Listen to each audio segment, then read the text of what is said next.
वृषशैलाधिप एव दैवतन्नः वृषभाद्रेश्वर एव दैवतन्नः फणिशैलाधिप एव दैवतन्नः भगवान् वेङ्कट एव दैवतन्नः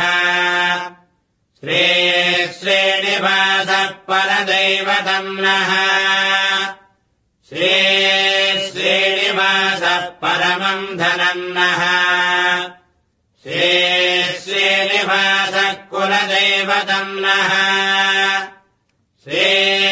श्रीनिवासः परमागजन्नः भद्राब्जे भाग्यलक्ष्मीः करतलकमले सर्वदा दानलक्ष्मी।